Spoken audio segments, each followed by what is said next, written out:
Hi everyone. This is I'm Echoes, and I'm a Vtuber, and I'll be talking about Gundam Witch from Mercury episode 6. It's an incredibly intense episode this time around, and we have holy moly, it was just absolutely wild with how much we learned in one episode. Well, anyway, I'm gonna try to break things down because there's a lot of important info that could be easily missed. All right. So we start off the episode with her name is Belle, and then you have Soletta's mom, and she's like, this conversation is important because she's asking she's like surprised that Soletta's mom's alive, and then Soletta's mom says that she always had the devil's luck. And then looks like the Pale group is taking on the Vanadis legacy, which pretty much means that they're super high tech and also dealing with medical prosthetics. So they are sort of in a way the successor. And then she's asking about the aerial because the aerial is like incredibly advanced for its time, and she says there's no way you could have built it on your own, because if you think about it, in the prologue the Lefrith was pretty much Vanadis Institute technology, but the aerial is also considered a different mobile suit, so it's really hard to see exactly the connection there, unless if it's could be the exact same but like modified, or completely differently built, but using the Lefrith as a prototype or a base. Why have your own daughter piloted? You're much more talkative. No use taking revenge. Okay, so this is the most important part. There's no use taking revenge for a 21-year-old. And the 21-year-old is pretty much believed to be the original Eri. So then it makes you wonder, who is Suletta as well? Are Eri and Suletta considered different people? And also, if you're taking revenge for someone, it means that they're probably dead, right? So what the heck happened to Eri since then? And it's been a total of, the difference in time periods around 16 to 17 years. So if you think about it, Eri in the prologue was 40 years old. And Suletta currently is 16 to 17. So that's pretty much if you combine the two ages, then you get pretty much 20 to 21 years. And it means that Suletta was somehow born very shortly after the prologue, maybe within a year or so. And it makes you wonder, who is she then? I'm pretty sure they're still considered genetically related to Soletta's mom, but how? Because also her husband's dead. So what the heck happened? It's it's like the most wild thing. So taking 21-year-old revenge. And then Slismo makes a good retort. How many pilots have there been for the Gundam pilots? Because as mentioned before, Elan series is pretty much the fourth. Pretty much guarantee he's gonna die, and you'll see the result of that later. But that means there are 3 before him, and yeah, and then pretty much just shows that he isn't considered a proper human being. He's considered disposable. And then they leave on this conversation.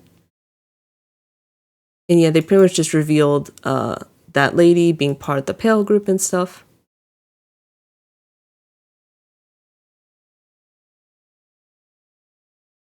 And then pretty much in the Earth dorm, we then get the girls pretty much just discussing Elan being cold as usual. We do not know the result of the fortune telling that happens here. So maybe someone else can analyze that, but because I think they're trying to fortune tell Elan's series, but we didn't know his birthday, so it was impossible. And then Miuri is angry because Suletta didn't console her over this duel. And then what's important also here is that Guel is pretty much kicked out of his house. The CEO is like, you should just be grateful I'm paying for tuition. But it's given a bag of minimal things. So in a way, Guel sort of received what he wanted. He pretty much lost everything. He lost his house name. He lost his belonging. He's not even considered the heir anymore to his house because he lost and disobeyed his father. And just given a bag and just you're out pretty much. No money, problem money for the most part. Yeah, cutting off all support. It's pretty much, in a way, his father's grounding him, but in like the worst way possible. And obviously he has to leave his house, and also in a way he loses everything because of his actions, but also he gains his freedom. So in a way he loses and gains something. So it's kind of wild. And then pretty much Guel tells his brother to take good care of the house while he's away because obviously he's kicked out. Then we get the title card. Then we get the pretty much the duel information with Elan pretty much confirming that he wants the aerial. And then Suletta doesn't really know what she wants, so she decides later on. And Shadiq is pretty much saying that because of her influence, Guel and Elan have drastically changed. So in a way, she sort of is the catalyst for change. And same thing with Shadiq as well. Because she, quote unquote, is special. It's hard to know exactly why, but she definitely is a wrecking ball in the current state of things. She's breaking the status quo. And then pretty much, what's also important, I forgot to mention, is that currently they're going to be battling in the airspace outside the front. Pretty much they're going to be in zero gravity. So this duel is no longer in the school, it's instead in space. So pretty hard to know why exactly, unless if it's like through bribery in the Pale group trying to get an upper hand here. But yeah. And then pretty much the Earth House is trying to get the funds, and they're pretty much in debt and everything because pretty much they're sort of on their own, and looks like the aerial isn't equipped to deal with space as itself. Kind of surprised that Suletta's mom can't help like provide space equipment, which is kind of strange, but anyway, but I guess she's sort of just leaving her daughter to fend for herself kind of thing. But it looks like they need thrusters in order to be able to better battle in space. Because the thing is that Suletta is already pretty used to working in space already, so I feel like I already assumed that she would have thrusters, but I guess the thrusters is considered important. And then pretty much the girl with the blue hair pretty much helps her build the thrusters, thankfully. And then everyone's hopes are on her now. And then we get another important scene where pretty much Elan sees this like flickering, it looks like a candle, right? We'll understand why later, but it seems to be some sort of important memory to him.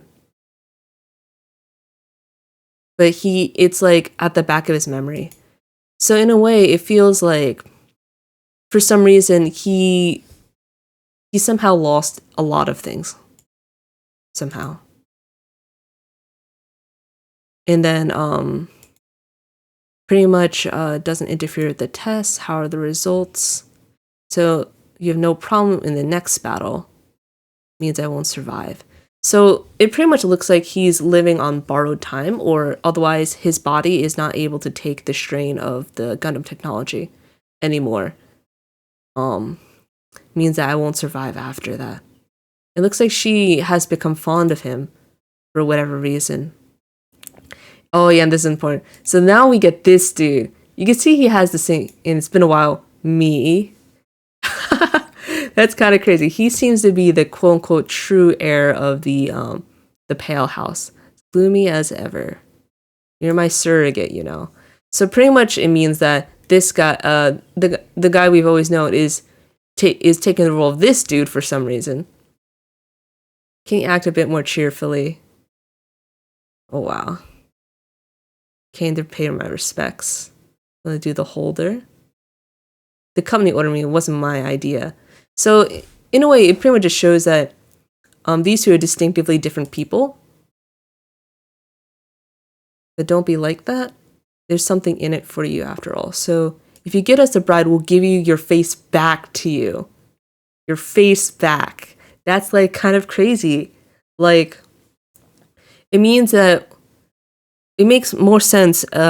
This Elan Ceres's comments about pretty much he seems to not, he doesn't even have his own identity. He was forced to take someone else's identity and act as them. So in a way, he's pretty much acting like a body double, but only the face. Like having probably similar physical physique, right? But it's pretty much his face is not the same. Like his natural face is different. So in a way, if he wins the aerial, then they'll give the face back. And that's like the most sci-fi thing ever. It means that like for a reason he was implanted a new face, or he had like some sort of what do you call it? It's a cosmetic surgery in order to change his appearance. Also arranged for a citizen ID number. So he's not even considered a person. He's just considered like an expendable. It pretty much just confirms that he doesn't have his own face. He's not even a citizen in the pale group. He's sort of a subject, or an experimental subject, pretty much. So then why did he accept the role of the double? That this mobile suit is a curse. So maybe in a way he also was trying to, long before that, I was already cursed. So it pretty much means that he was already expecting to die anyway. It just, he would have maybe wanted to die more on his own terms, I guess. Hard to say. And now we get the some testing with the thrusters, pretty much. So Suletta seems to be doing rather well with that. And then pretty much what's also important here is that Suletta also is reflecting on Elan's treatment of her. And she now knows that Elan's advanced are only like for himself, right? It's only like a calculated plan or to use her. But he was also someone who's actually very kind to her, and also her being dumb. And she's learning from her past actions pretty much. And then Miorina is pretty much like, you can't back out now, and you can't feel sorry for yourself. It's pretty much reflecting on I feel like it's based off her previous experience with that training battle before, where she gave up at the time because she was like struggling so much. But looks like Miorina is becoming a source of Suletta's strength. You can see that she's so much more determined. And then pretty much they'll start the battle soon. Yeah, it looks like Miorina also forgave her, which is good. They have a good relationship. And then pretty much Suletta is entered the Pale Group's territory. And then because she wants to talk with Elan, even though he's like the Ice Prince, doesn't want to talk with anyone. And she's using the speakerphone to speak with him. What do you want to do with the aerial? She wants to know more about him.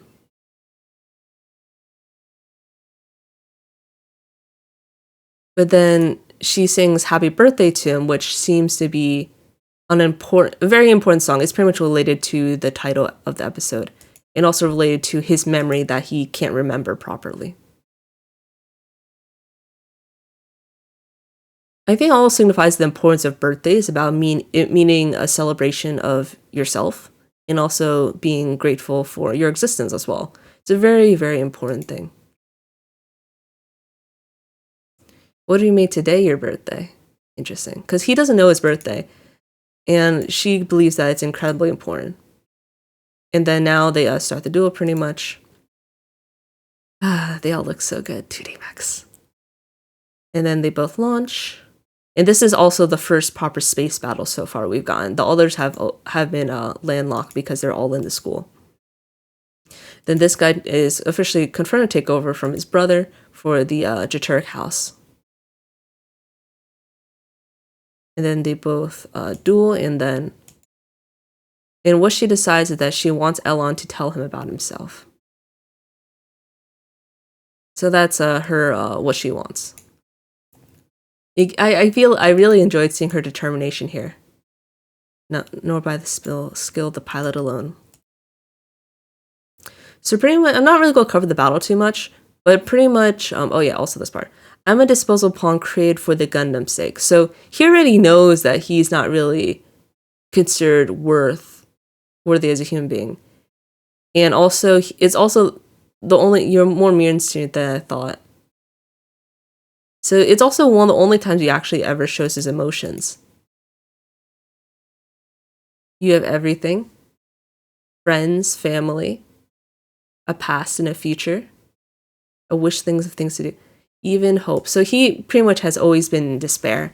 He never had anything to begin with. So he is so envious. And why can't you let me win? Otherwise, it's just too unfair. Yeah, it's pretty much this is one of the only times you ever see him actually, what do you call it? He actually acts like a person. He's not aloof anymore because he has such a personal stake in this duel that he shows off his emotions and desires more. And even Shadiq noticed it. So I never seen it work so worked up before. And pretty much they're fighting. It's a Gundam versus a Gundam type. So pretty much they are using their they call them Gundam bits. They're pretty much funnels. Don't know why they call them bits, but anyway. So pretty much they're fighting using their. Oh yeah, this part. Oh yeah, this is where you could tell that Guel is pretty much out in a forest in a tent. He got kicked out, so he doesn't really have much of a choice. He's watching the duel.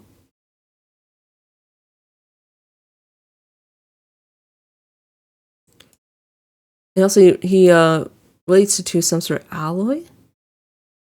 And then they went past the border lights. It means that they're going kind of out of bounds now. And let's see. So yeah, pretty much he's doing evasive maneuvers, and she's trying to catch up to him because his mobile suit is meant to be fast. So yeah, so they're both using permit scores. And, oh yeah, this part's important though. So pretty much she almost loses, right? Pretty much she is in this dire strait because she's stunned by his Gundam bits. But then she sends out this wave, and you're like, oh my god, this is the same wave as the prologue. Somehow, I knew it. It's pretty much Suletta's mom made the Mercury so it is immune against. It can make other Gundam types immune. By immune I mean it pretty much prevents other mobile suits with Gundam technology to be effective against it, because that quote unquote wave renders it immobile. So that's similar to the prologue. And nothing's moving. Yes, it's pretty much an anti-Gundam wave. That's also partially why it's not considered Gundam, because it's able to it's in a way a Gundam destroyer. It is a Gundam that could destroy other Gundam types. And then this part's really strange because you see like that shadow of like most likely it's Eri for some reason. It's the aerial itself, because the aerial is you hear like this childlike laughter when these Gundam bits are circling the Ferroct. And he's like, what the heck? And then pretty much he's pretty much done. Because Suletta, because it looks like the aerial took control. And you can see like also this pose, like it's like he's reaching for something. Holy moly, like they put like little bits here and there about like just him. It's not just him just being defeated. And they're like, did he get a record? Pyramid decoding data, recording complete. Holy moly. I don't even know what the heck that is. Like, I think they're going to determine from this battle whether the Mercury is a Gundam or not. I don't think it is, because I think it's an anti-Gundam. And she's like, oof. Looks like the aerial definitely took control over at that point, though. She wasn't able to activate that wave. I feel like I could hear your voice more than ever today. So it also looks like I think if you read the novel, it was assumed that the aerial could only speak to her via like text messages. But now it looks like it actually can. It has a voice inside the suit. So it's sort of like a Phoenix situation where pretty much the soul of the Gundam pilot is put into the Gundam suit itself, and seemingly the soul is probably Eri. And that's like the most wildest thing. Like pretty much means that both her daughters are both of Soletta's mom's daughters are here. So you have Soletta herself, which seems to be genetically related somehow. And then you have Eri, who is in the suit itself and still is a child. She's like still 4 or 5 years old. Does that mean she died?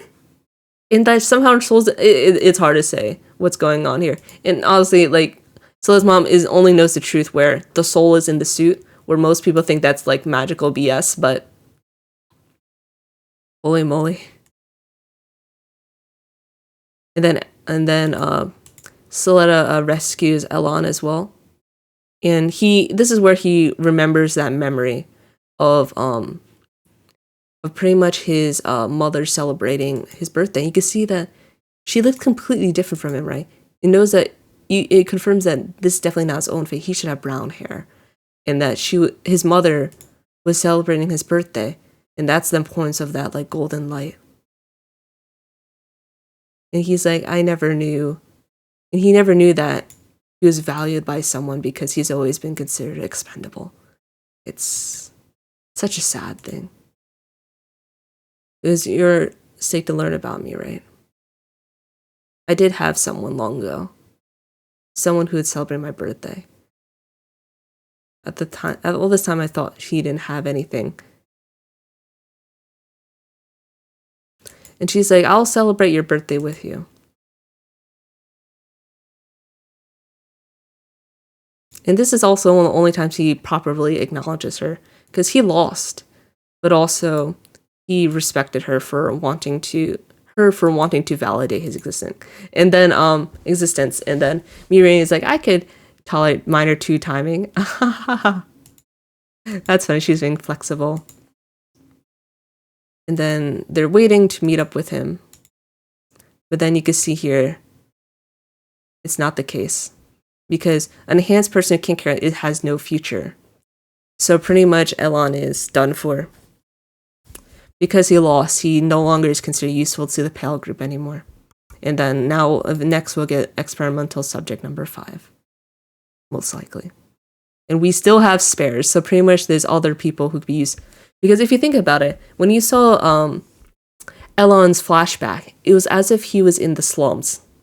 So what I think is that these group of women found him, brainwashed him, enhanced him, and then adjusted him in order to have that other Elan's face, and then forced him to fight because he was compatible. They just picked a nobody and made him something, and once nobody isn't worth anymore, they just dispose of him. Because that woman's trying to help him. And she said, prepare the next one, right? So next we'll get number 5.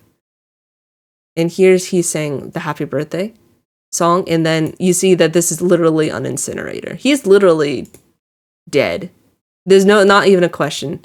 And it feels like whenever Suletta mentions happy birthday, it always means someone's dying, whether it's a prologue or here.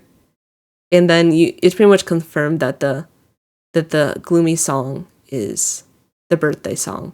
Because when they sing it, it means someone's dying. In prologue, it was her father.